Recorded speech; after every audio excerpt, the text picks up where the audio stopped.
Hello viewers, ബ്ലാൻഡഡ് ടോക്കിന്റെ പുതിയ വീഡിയോയിലേക്ക് എല്ലാവർക്കും വെൽക്കം. അപ്പം ഇന്ന് days ഇറേ, Pranav Mohanlal, Rahul Sadasivan cinema DS ഇറയെ കുറിച്ചാണ് ഇന്ന് ഞാൻ എൻ്റെ ഒരു ഒപ്പീനിയൻ അല്ലെങ്കിൽ ഒരു റിവ്യൂ പറയുന്നത്. ഇതിനോടകം തന്നെ എല്ലാവരും റിവ്യൂ ഒക്കെ കണ്ടിട്ടുണ്ടാവും, സിനിമ ഒരുപാട് പേര് കണ്ടിട്ടുണ്ടാവും. പിന്നെ ഞാൻ മനഃപൂർവ്വം ഒന്ന് വൈകിച്ചാണ് ഇത് എൻ്റെ ഒരു ഒപ്പീനിയൻ ഇടാം എന്ന് വിചാരിച്ചു. കാരണം ഇതൊരു ഹൊറർ സിനിമ ആയതുകൊണ്ട് മാത്രം. അപ്പൊ ഈ സിനിമയുടെ ഉള്ളറകളിലേക്ക് പോകുന്നതിന് മുന്നേ എനിക്ക് കുറച്ച് ആളുകളോട് നടുവിരൽ നമസ്കാരങ്ങൾ രേഖപ്പെടുത്താനുണ്ട്. അപ്പം എൻ്റെ ആദരവ് രേഖപ്പെടുത്തി തുടങ്ങാം എന്ന് ഞാൻ വിചാരിക്കുന്നു. ഫസ്റ്റ് എൻ്റെ നടുവിരൽ നമസ്കാരം രേഖപ്പെടുത്തുന്നത് ഈ സിനിമയെ ഡീഗ്രേഡ് ചെയ്യാൻ ശ്രമിക്കുന്ന ചില ഫ്യുണ്ട ഫാൻസ് ടീമുകളോടാണ്. അപ്പോൾ അവരോട് എനിക്ക് പറയാനുള്ളത്, മലന്ന് കിടന്ന് തൊപ്പിയാൽ തിരിച്ച് മുഖത്ത് തന്നെ അത് വന്ന് വീഴും. അതുകൊണ്ട് നല്ല സിനിമകളെ നിങ്ങൾ എത്ര ഡീഗ്രേഡ് ചെയ്യാൻ ശ്രമിച്ചാലും ആ സിനിമ ഹിറ്റാകുക തന്നെ ചെയ്യും. നിങ്ങൾക്ക് നിങ്ങളുടേതായ വെറൈറ്റി ആയിട്ടുള്ള അല്ലെങ്കിൽ ഡിഫറെൻ്റ് ആയിട്ടുള്ള അഭിപ്രായങ്ങളുണ്ടാകും. പക്ഷേ ഒരു സിനിമയെ ഡീഗ്രേഡ് ചെയ്യാൻ ശ്രമിക്കരുത്. നല്ല സിനിമ തിയേറ്ററിൽ വരുമ്പോൾ അതിനെ സപ്പോർട്ട് ചെയ്യുക. അത് ഫാനിസം മാറ്റി വെച്ചിട്ട് സപ്പോർട്ട് ചെയ്യുക. അല്ലെങ്കിൽ നാളെ ഒരു നല്ല സിനിമ വരാനായിട്ട് ഉള്ള ചാൻസ് കുറയുകയാണ് ചെയ്യുന്നത്. അത് ഏത് നടന്മാരുടെ ആണെങ്കിലും. അതുകൊണ്ട് സോഷ്യൽ മീഡിയ വഴി ഒരുപാട് പേര് ഇതിന് പറഞ്ഞ ഒരു ഗ്രൂപ്പ് ആൾക്കാർ, ഒരു കുറച്ച് പ്രമുഖ നടന്മാരുടെ ആൾക്കാർ, പേര് പറയാൻ ഭയന്നിട്ടല്ല, എന്തിനാണ് പേര്, ഇപ്പം ഈ പറയുന്ന നടന്മാർ അറിഞ്ഞിട്ടുണ്ടാവില്ല, അവരുടെ എന്താ പറയണ്ടേ നടുവിരൽ ഫാൻസുകാർ ഉണ്ടല്ലോ, അവരാണ് ഇത് ഈ പറയുന്ന പോലെ ഡീഗ്രേഡ് ചെയ്യാനായിട്ട് ശ്രമിക്കുന്നത്. അവർ വെറുതെ സമയം കളയണ്ട, അവർ പുസ്തകം മടക്കി വെച്ച് കക്ഷത്തിൽ വെച്ചിട്ട് പോയി റെസ്റ്റ് എടുത്തോളൂ, കഞ്ഞി കുടിച്ച് വീട്ടിൽ ഇരുന്നോളൂ, കാണാൻ താല്പര്യമുണ്ട് തിയേറ്ററിൽ പോയി കാണുക. അങ്ങനെ കഷ്ടപ്പെട്ട് ഡീഗ്രേഡ് ചെയ്തോണ്ട് ഈ പടം എന്തായാലും പോകാൻ പോകുന്നില്ല. സംഭവം നല്ല രീതിയിൽ അത്യാവശ്യം ആൾക്കാർ വന്ന് കാണാൻ തുടങ്ങിക്കഴിഞ്ഞു. അടുത്ത നടുവിലെ നമസ്കാരം കുറച്ച് പേരൻസിനോടാണ് കേട്ടോ. നിങ്ങളുടെ ഈ 5 വയസ്സ് 6-7 വയസ്സുള്ള കുട്ടികളെയും കൊണ്ട് ദയവിത് തിയേറ്ററിലോട്ട് വരാതിരിക്കുക. കാരണം ഈ സിനിമ അഡൽട്ടിന് പോലും ഒരുപാട് ഭയപ്പെടുത്തുന്ന സീനുകളുള്ള ഒരു സിനിമയാണ്. അതുകൊണ്ട് നിങ്ങൾ ഇച്ചിരി ഇല്ലാത്ത കുട്ടികളെയും കൊണ്ട് തിയേറ്ററിലോട്ട് വരുമ്പോൾ ഒന്ന് കോമൺ സെൻസ് ഒന്ന് ഉപയോഗിക്കുക, ദയവ് ചെയ്തിട്ട് കൊണ്ടുവരാതിരിക്കുക. കാരണം അവർക്ക് ഒരു മെന്റൽ ട്രോമ ആയിരിക്കും ഉണ്ടാകാൻ പോകുന്നത്. കാരണം അത്രത്തോളം ഭീകരമായിട്ട് അതിലെ മ്യൂസിക് ഒക്കെ ചെയ്തു വെച്ചിരിക്കുന്നത്. നമുക്ക് തന്നെ പല സെക്ഷനിലും വരുമ്പോഴത്തേക്ക് പല ഭാഗങ്ങളിലും നമുക്ക് പേടി വരും. അപ്പൊ നിങ്ങൾ ഇച്ചിരി ഇല്ലാത്ത കുട്ടികളെ കൊണ്ട് വന്നു കഴിഞ്ഞാൽ അവരിത് കാണുന്നില്ല. നിങ്ങൾ കുട്ടികളുടെ മൈൻഡിൽ നിന്ന് നോക്കി കണ്ടിട്ട് വേണം കുട്ടികളെ കൊണ്ട് സിനിമയ്ക്ക് വരാനായിട്ട്. നിങ്ങളുടെ മൈൻഡിൽ ചിലപ്പോൾ നിങ്ങൾക്ക് അതൊരു പേടിപ്പെടുത്തുന്ന സംഭവം ആയിരിക്കില്ല, പക്ഷെ കുട്ടികളെ സംബന്ധിച്ചോളം അതൊരു വലിയൊരു ഫാക്റ്റാണ്, പേടിക്കും. അതുകൊണ്ട് നിങ്ങൾ വീട്ടിൽ നിങ്ങളുടെ 5-6-7 വയസ്സുള്ള കുട്ടികളെ വീട്ടിൽ നിർത്തിയിട്ട് നിങ്ങൾ ദയവായിട്ട് സിനിമയ്ക്ക് വരിക. കാരണം നിങ്ങൾക്ക് പേടിയില്ലെന്ന് വരെ നിങ്ങളുടെ കുട്ടിയുടെ മനസ്സിൽ പേടിയുണ്ട്. അത് ആഴത്തിൽ പതിഞ്ഞു പോയ കുട്ടിയെ വളരെ മോശമായിട്ട് ബാധിക്കും. അതുകൊണ്ടാണ് ഞാൻ പറയുന്നത്. കാരണം ഞാൻ സിനിമ കാണാൻ പോയടത്ത് ഒരുപാട് പേര് 5-6-7 വയസ്സുള്ള കാറ്റഗറി പെടുന്ന ആൾക്കാരെ കൊണ്ട് കുട്ടികൾ, ഒന്നാമത് പേരൻസ് ഗൈഡോട് കൂടിയേ സിനിമയ്ക്ക് വരാവുള്ളൂ എന്നുണ്ട് ഇതിൽ. അത് അങ്ങനെ ഉണ്ടെങ്കിൽ തന്നെ നിങ്ങൾ ഈ കുട്ടികളെ കൊണ്ട് വരില്ല. ഇത്രയും റിവ്യൂ ഒക്കെ നിങ്ങൾ കണ്ടില്ല, എന്നിട്ട് നിങ്ങൾ എന്തിനാണ് ഈ കുട്ടികളെ കൊണ്ട് വരുന്നത്? കുറച്ച് അറിവൊക്കെ വന്ന ശേഷമുള്ള കുട്ടികളാണെങ്കിൽ ഓക്കെ. നിങ്ങൾ ഈ ചെറിയ കുട്ടികളെ കൊണ്ട് വരുമ്പോൾ അവർക്ക് മെന്റലി ഭയങ്കര ഒരു പ്രശ്നം ഉണ്ടാവും. നിങ്ങൾ വിചാരിക്കുന്നതല്ല, നിങ്ങളുടെ കാഴ്ചപ്പാടിൽ നല്ല കാണേണ്ടത്. കുട്ടികളുടെ വ്യൂ പോയിന്റിൽ കൂടെ നിന്ന് നോക്കുക. ചെറുപ്പത്തിലെ ഇത്തരമൊക്കെ കാഴ്ചകൾ കണ്ടു കഴിയുമ്പോൾ അവർക്ക് ഭയങ്കര പ്രശ്നമായിരിക്കും. അവരോട് എൻ്റെ ഒരു നടുവിരൽ നമസ്കാരം പറയാനുണ്ട്. പിന്നെ അടുത്ത നടുവിരൽ നമസ്കാരം പറയാനുള്ളത്, നമ്മുടെ തിയേറ്ററിൽ വന്നു കഴിഞ്ഞിട്ട് വെറുതെ കിടന്ന് സസ്പെൻസ് സീനുകൾ വരുമ്പോൾ കോമഡി പറഞ്ഞ് ഷൈൻ ചെയ്യാൻ നോക്കുകയും അല്ലെങ്കിൽ കൂവലും ഒച്ചപ്പാടും ഉണ്ടാക്കുന്ന അവരോടാണ്. തിയേറ്ററിൽ വന്നാൽ സിനിമ കാണുക, സിനിമ കണ്ടിട്ട് പോവുക. നിങ്ങൾക്ക് കൂവാനും വിളിക്കാനുള്ള മാസ് പടങ്ങൾ വരുമ്പോൾ നിങ്ങൾ പോവുക. അല്ല നിങ്ങൾ അവിടുന്ന് ഡയലോഗ് പറഞ്ഞ് ആൾക്കാരുടെ മുന്നിൽ ഷൈൻ ആയി എന്ന് നിങ്ങൾ സ്വന്തം വിചാരിക്കുന്നുണ്ട്. അത് വെറും സ്വന്തം വിചാരം മാത്രമാണ്. നിങ്ങളെ കൈ കെട്ടിക്കഴിഞ്ഞാൽ മെതിച്ചു വിടും ആൾക്കാർ. അത് കാരണം ആ സിനിമ കാണാൻ കാശ് കൊടുത്ത എല്ലാവരും വരും. അല്ല നിങ്ങളുടെ വായിരിക്കുന്ന ചപ്ലാച്ചി ഈ പറയുന്ന പോലെ കമന്റ് കേൾക്കാൻ വേണ്ടിയിട്ടല്ല. നിങ്ങൾ ആ പറയുന്ന ഭയങ്കര അരോചകമാണ്. നിങ്ങൾ ആ ഭയത്തിൽ നിന്ന് രക്ഷപ്പെടാനായിരിക്കും ചിലപ്പോൾ അങ്ങനെ ചെയ്യുന്നത്. പക്ഷെ അത് ഭയങ്കര അരോചകമായിട്ടാണ് തോന്നുന്നത്. അതുകൊണ്ട് സിനിമ കാണാൻ വന്ന സിനിമ കണ്ടിട്ട് പോവുക. മാസ പടങ്ങൾ വരുമ്പോൾ നിങ്ങൾ അഴിഞ്ഞാടിക്കോ, റിലീസൊക്കെ വരുന്നുണ്ടല്ലോ, അപ്പോൾ അതിനൊക്കെ നിങ്ങൾ ചെയ്തോളൂ. ഈ സിനിമയ്ക്ക് ഒരു സ്വഭാവമുണ്ട്. അത് അതുപോലെ ഇരുന്നിട്ട് കാണാനായിട്ട് ശ്രമിക്കുക. ബാക്കി അടുത്തിരിക്കുന്നവരെ വെച്ച് ഡിസ്റ്റർബ് ചെയ്യാതിരിക്കാൻ മാക്സിമം നോക്കുക. അതുപോലെ തന്നെ അവരോട് എനിക്കൊരു നടുവിലെ നമസ്കാരം. അപ്പൊ ഈ 3 കാറ്റഗറി ആൾക്കാർ, ഒന്ന് ഈ പറയുന്ന പോലെ നടുവിരൽ ഫാൻസിനോട്, പിന്നെ ഈ പറയുന്ന പോലെ നടുവിരൽ പേരൻസിനോട്. കുറച്ചെങ്കിലും കോമൺ സെൻസ്, വളരെ എഡ്യൂക്കേറ്റഡ് ആയിട്ടുള്ള ആൾക്കാർ തന്നെ ഒരുപാട് പേര് കുട്ടികളെ കൊണ്ടുവരുന്നുണ്ട്. നിങ്ങൾ കോമൺ സെൻസ് ഇല്ല എന്ന് എനിക്ക് നിങ്ങളോട് ചോദിക്കാനുള്ള, അത് അവരോടൊന്ന്. പിന്നെ അടുത്തത് ഈ പറയുന്ന പോലെ എന്താ പറയണ്ടേ, ഈ സൈഡിൽ നിന്ന് കൂവുകയും കമന്റ് അടിക്കുകയും ചെയ്യുന്ന പൊട്ടന്മാരോടും കൂടെ ഇനി എനിക്കൊരു ആശ്വാസം കിട്ടി. എനിക്കത് പറയണമെന്ന് ഭയങ്കര ഇതായിരുന്നു. കാരണം ഞാൻ തിയേറ്ററിൽ പോയപ്പോൾ കണ്ട് എനിക്ക് ആ കിട്ടിയ ഫീലിന്റെ പുറത്ത് ഞാൻ ഈ വീഡിയോ ചെയ്യാമെന്ന് തന്നെ വിചാരിച്ചത്. ഇനി നമുക്ക് സിനിമയിലേക്ക് കിടക്കാം. DS ഇറേ, രാഹുൽ സദാശിവൻ. ഞാൻ രാഹുൽ സദാശിവനെ കുറിച്ച് കൂടുതലായിട്ട് പറയേണ്ട കാര്യങ്ങളൊന്നുമില്ല. ഈ ഭൂതകാലം, ഭ്രമയുഗം, പണ്ട് റിട്രെയിൻ, അങ്ങനെ ഒരു സിനിമകളൊക്കെ ചെയ്തിട്ടുണ്ട്. എല്ലാം ഒന്നിനൊന്നും മെച്ചമുള്ള സിനിമയാണ്. പക്ഷെ പുള്ളിയുടെ ഒരു ഫിലിമോഗ്രാഫി എടുത്താൽ ഏറ്റവും ബെസ്റ്റ് ആയിട്ട് എനിക്ക് തോന്നുന്നത് ഈ DS ഇറയാണ്. ഭ്രമയുഗത്തിനെക്കാട്ടിൽ ഒരുപാട് മുൻപന്തിയിൽ നിൽക്കും. ഭ്രമയുഗം നല്ലൊരു മേക്കിംഗ്, നല്ല പടമാണ്, നല്ലൊരു ആക്ടർക്ക് സ്കോർ ചെയ്യാനുള്ള സ്പേസ് ഒക്കെ ഉള്ള ഒരു സിനിമയായിരുന്നു. നമുക്ക് അടിപൊളിയായിട്ട് ചെയ്തു വെച്ചാൽ അതിന്റെ അഭിനയിച്ചവരെല്ലാം. പക്ഷെ ഒരു ഭയപ്പെടുത്തുക എന്നുള്ളത് അതിനകത്ത് അത്ര ഒരു ഭയം നമുക്ക് കിട്ടിയിട്ടില്ല. പക്ഷെ ഭയം എന്നതിന്റെ വാക്കറിയണമെങ്കിൽ ഇതുവരെ ഇറങ്ങിയ മലയാള സിനിമ പരിശോധിച്ച് നോക്കുക. DS ഇറേ നമ്മൾ പണ്ട് കണ്ടിട്ടുള്ള ടിപ്പിക്കലായിട്ടുള്ള ഈ പറയുന്ന ഈ വെള്ളസാരി ഉടുത്തിട്ട് പറന്നു വരികയും അല്ലെങ്കിൽ മറ്റേ പല്ലുകൊണ്ട് ഇങ്ങനെ ആക്കി ചോര ഓടിക്കാൻ വരികയും അല്ലെ രാത്രി മറ്റേ കൂമം കൂന്നും അങ്ങനത്തെ ഒന്നുമല്ല. അതൊന്നും അല്ല, പ്രേത പരിപാടി അല്ല ഇതിനകത്ത്. ഇത് കുറച്ച് ഇന്റർനാഷണൽ നിലവാരത്തിൽ നമ്മൾ ഇംഗ്ലീഷ് സിനിമകളൊക്കെ കണ്ടിട്ടില്ലേ, ഇംഗ്ലീഷ് സിനിമകളിലെ മേക്കിംഗ് അതുപോലുള്ള പ്രേതം കാറ്റഗറി ഒക്കെയാണ്. പക്ഷെ നമ്മുടെ പരിസരവുമായിട്ട് ബന്ധപ്പെട്ട് കിടക്കുന്ന കഥയുമാണ്. അപ്പൊ നമുക്ക് പെട്ടെന്ന് റിലേറ്റ് ചെയ്യാൻ പറ്റും. ഇപ്പൊ ഇങ്ങനെ ഒരു സിനിമ ഇതുവരെ മലയാളത്തിൽ വന്നിട്ട് അല്ലെ ഇന്ത്യൻ സിനിമയിൽ ഇതുവരെ വന്നിട്ടില്ല എന്നൊക്കെ ചോദിച്ചു കഴിഞ്ഞാൽ ഞാൻ പറയുന്നില്ല, വന്നിട്ടുണ്ട്. ഇതിനെ വ്യത്യസ്തമാക്കുന്നത് എന്താണെന്ന് വെച്ച് കഴിഞ്ഞാൽ മലയാളത്തിൽ എസ്പെഷ്യലി ഇന്ത്യയിലും ഇന്റർനാഷണലിൽ അങ്ങനെ ഒരുപാട് സിനിമയുണ്ട്, ഇന്ത്യയിലും വളരെ കുറവാണ്. അപ്പൊ എസ്പെഷ്യലി നമ്മുടെ ഈ ഇന്റർനാഷണൽ സിനിമ ഇംഗ്ലീഷ് സിനിമകളൊക്കെ കണ്ടു കഴിയുമ്പോൾ ഉള്ള ഒരു ഇതില്ലേ, ഒരു കിക്ക് കിട്ടില്ലേ പ്രേതപ്പെടാം, അതിന് മേലെ കിട്ടും. എന്താ കാരണം എന്ന് വെച്ച് കഴിഞ്ഞാൽ ഈ പറയുന്ന പോലെ ഇംഗ്ലീഷ് സിനിമകളിൽ ഈ പറയുന്ന പോലെ സൊസൈറ്റി ഒക്കെ വേറെയാണ്, ഈ പറയുന്ന പബ്ലിക്കും ഒക്കെ വേറെ ഒരു കാറ്റഗറി ആൾക്കാരാണ്. പക്ഷെ ഇത് നമ്മുടെ മലയാളികൾ നമ്മൾ ചുറ്റുവട്ടത്ത് കണ്ട ഒരു ചുറ്റുപാട് വെച്ചിട്ട് അതിലേക്ക് ഒരു ഇന്റർനാഷണൽ സ്റ്റഫ് കൊണ്ട് വെച്ചിരിക്കുകയാണ്. അപ്പോൾ അത് നമുക്ക് ഭയങ്കരമായിട്ട് എഫക്ട് ചെയ്യും. പിന്നെ ഈ സിനിമയെ കുറിച്ച് പറയാനുണ്ട്, ഈ സിനിമയുടെ നട്ടെല്ലെന്ന് പറയുന്നത് ഇതിന്റെ BGM സ്കോറും പിന്നെ ഇതിനകത്ത് അഭിനയിച്ചിരിക്കുന്ന ആൾക്കാരുമാണ് കേട്ടോ. ഈ സിനിമയുടെ 50% ഇതിന്റെ ബാക്ക് ബോൺ എന്ന് പറയുന്നത് ഇതിന്റെ ബാക്ക്ഗ്രൗണ്ട് സ്കോർ ആണ്. ക്രിസ്റ്റോസേവർ ആണ് എഴുതിയിരിക്കുന്നത്. മാൻ വേറെ ലെവല്. കാരണം സിനിമയിൽ ഒരുപാട് സൈലന്റ് ആയിട്ടുള്ള സീനുണ്ട് കേട്ടോ. സൈലന്റിൽ നിന്ന് പൊട്ടുന്നതിന് ഒരു പോക്കാണ് ഈ ബാക്ക്ഗ്രൗണ്ട് സ്കോർ. അത് കേറുന്ന ബാക്ക്ഗ്രൗണ്ട് സ്കോർ കേറുന്ന അനുസരിച്ച് നമ്മുടെ ചങ്കിൽ നിന്ന് ഒരു പെട്ടപ്പം അങ്ങോട്ട് കയറും.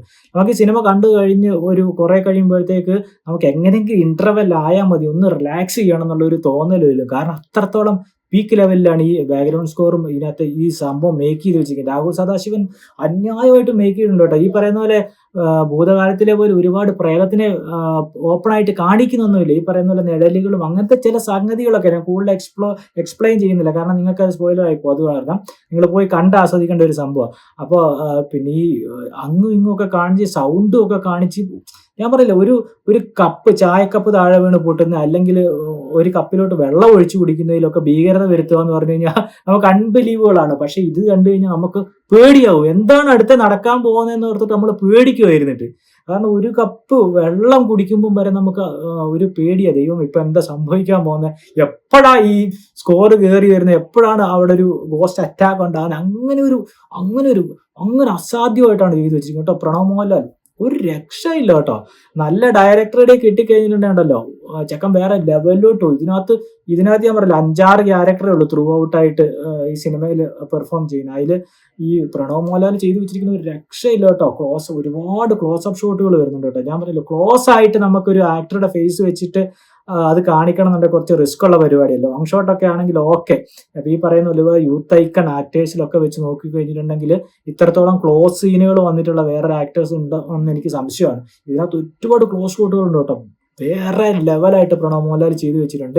ഞാൻ അന്തം വിട്ടുപോയി പുള്ളിക്ക് ഇങ്ങനെയൊക്കെ ചെയ്യാൻ പറ്റുമോ അറിഞ്ഞിട്ട്. കാരണം പുള്ളിയുടെ കണ്ണിലൊക്കെ വരുന്ന ഒരു ഭയം, ബാക്കിയുള്ള എക്സ്പ്രഷൻസും ബോഡി ലാംഗ്വേജ് ഒക്കെ എന്ന് പറഞ്ഞു കഴിഞ്ഞാൽ ഈ ഉറങ്ങാതിരിക്കുന്ന ഒരു സീനൊക്കെ ഉണ്ട് പുള്ളി. അപ്പം അത് ഞാൻ കൂടുതൽ കഥയിലോട്ട് കടങ്ങുന്നില്ല. പക്ഷെ പിറ്റേ ദിവസം ഉറങ്ങാഞ്ഞിട്ട് വന്നിട്ട് ആ മുഖത്തുള്ള ആ ഒരു നമ്മൾ സ്വാഭാവികമായിട്ട് അറിയാലോ, കണ്ണാടിയൊക്കെ നോക്കുമ്പോൾ ഉറങ്ങാതിരുന്ന നമ്മുടെ മുഖത്ത് നേടിയിരിക്കുന്ന പ്രശ്നങ്ങളൊക്കെ. അപ്പൊ അതൊക്കെ അയ്യോ പക്കയായിട്ട് ചെയ്തിട്ടുണ്ട് പുള്ളി. വേറെ ലെവലിൽ പ്രണവ് മോഹൻലാൽ ചെയ്തു വെച്ചിട്ടുണ്ട് കേട്ടോ. അത് പറഞ്ഞറിയിക്കാൻ പറ്റില്ല, നിങ്ങൾ പോയി കണ്ടു കഴിയണം. ഞാൻ ഇതേവരെ പ്രണവിന്റെ ഇങ്ങനെ ഒരു ആക്ടിങ് ഞാൻ കണ്ടിട്ടില്ല. വേറെ ഒരു യൂത്ത് ഐക്കണിലുള്ളതിലും ഇത്ര ക്ലോസ് അപ്പ് ഷോട്ടിൽ വന്ന് ഇത്ര എക്സ്പ്രഷൻ ഇട്ട് ചെയ്തൊരു വളരെ കുറവാണ്. സീനിയർ ആക്ടേഴ്സിനെ വിട്ടേക്ക്, അവരല്ല, അവരുടെ കാറ്റഗറിയില്ല ഞാൻ പറയുന്നത്. പിന്നെ ഇതില് വേറൊരു പുള്ളിയുണ്ട്, നമ്മുടെ ജിബിൻ ഗോപിനാഥ്. അദ്ദേഹം അടിപൊളിയായിട്ടുണ്ട്. സീരിയലിലും ചെറിയ സിനിമകളിൽ കുഞ്ഞു വേഷമൊക്കെ ചെയ്തിരുന്നത്. പുള്ളിയുടെ ഇതൊരു എന്താ പറയുക, ഒരു ബ്രേക്ക് ആയിരിക്കും ഇത് എന്ന് പറഞ്ഞാൽ പുള്ളി ഭീകരമായിട്ട് ചെയ്തിട്ടുണ്ട്. അടിപൊളിയായിട്ട് സംഭവം ചെയ്തു വെച്ചിട്ടുണ്ട്. പിന്നെ അതുപോലെ ഈ പറയുന്ന പോലെ ഇതിനകത്ത് വേറൊരു ജയാക്കുറുപ്പുണ്ട്, എൽസമ്മ എന്ന് പറഞ്ഞിട്ട്. ഒരു പ്രായമായ സ്ത്രീ. അവരൊക്കെ ക്ലൈമാക്സിലൊക്കെ അഴിഞ്ഞാടിയൊക്കെയാണ് കേട്ടോ. അഴിഞ്ഞാടുന്ന പെർഫോമൻസ് ആണ്. പെർഫോമൻസ് ലെവൽ നോക്കുവാണെങ്കിൽ ഒരു മനുഷ്യൻ പോലും ഗസ്റ്റ് അപ്പിയറൻസ് വരുന്നവർ പോലും ഇതിനകത്ത് മോശമാക്കിയിട്ട് ചെയ്തിട്ടില്ല. ഈച്ച് ആൻഡ് എവരി വൺ അടിപൊളിയായിട്ട് സംഭവം ചെയ്തു വെച്ചിട്ടുണ്ട്. അതാണ് ഇതിന്റെ ഈ പെർഫോമൻസ് ലെവൽ ഞാൻ പറഞ്ഞില്ല. ഈ പടത്തിൽ ആരൊക്കെ വർക്ക് ചെയ്തോ, ലൈറ്റ് ബോയ് മുതൽ എനിക്ക് തോന്നുന്നു എല്ലാവരും അടിപൊളിയായിട്ട് ചെയ്തു വെച്ച ഒരു പടമാണ്. 100% ഒരു ഔട്ട്പുട്ട് കിട്ടിയ ഒരു പടമാണ് ഈ ഡേയ്സ് ഇറേ. ഇതിനെക്കുറിച്ച് പറഞ്ഞു കഴിഞ്ഞാൽ പെട്ടെന്ന് നിർത്താൻ പറ്റില്ല. അതുകൊണ്ടാണ് ഇങ്ങനെ വാദവരാതെ പറഞ്ഞു വരുന്നത്. ഇവരൊക്കെ അടിപൊളിയായിട്ട് സംഭവം ചെയ്തു വെച്ചിട്ടുണ്ട്. ഈ പറയുന്ന പോലെ ഈ സൈജു കുറുപ്പുണ്ട് ചെറിയൊരു റോളേ ഉള്ളവർ അതുവരെ അദ്ദേഹം മനോഹരമായിട്ട് അത് ചെയ്തു വെച്ചു.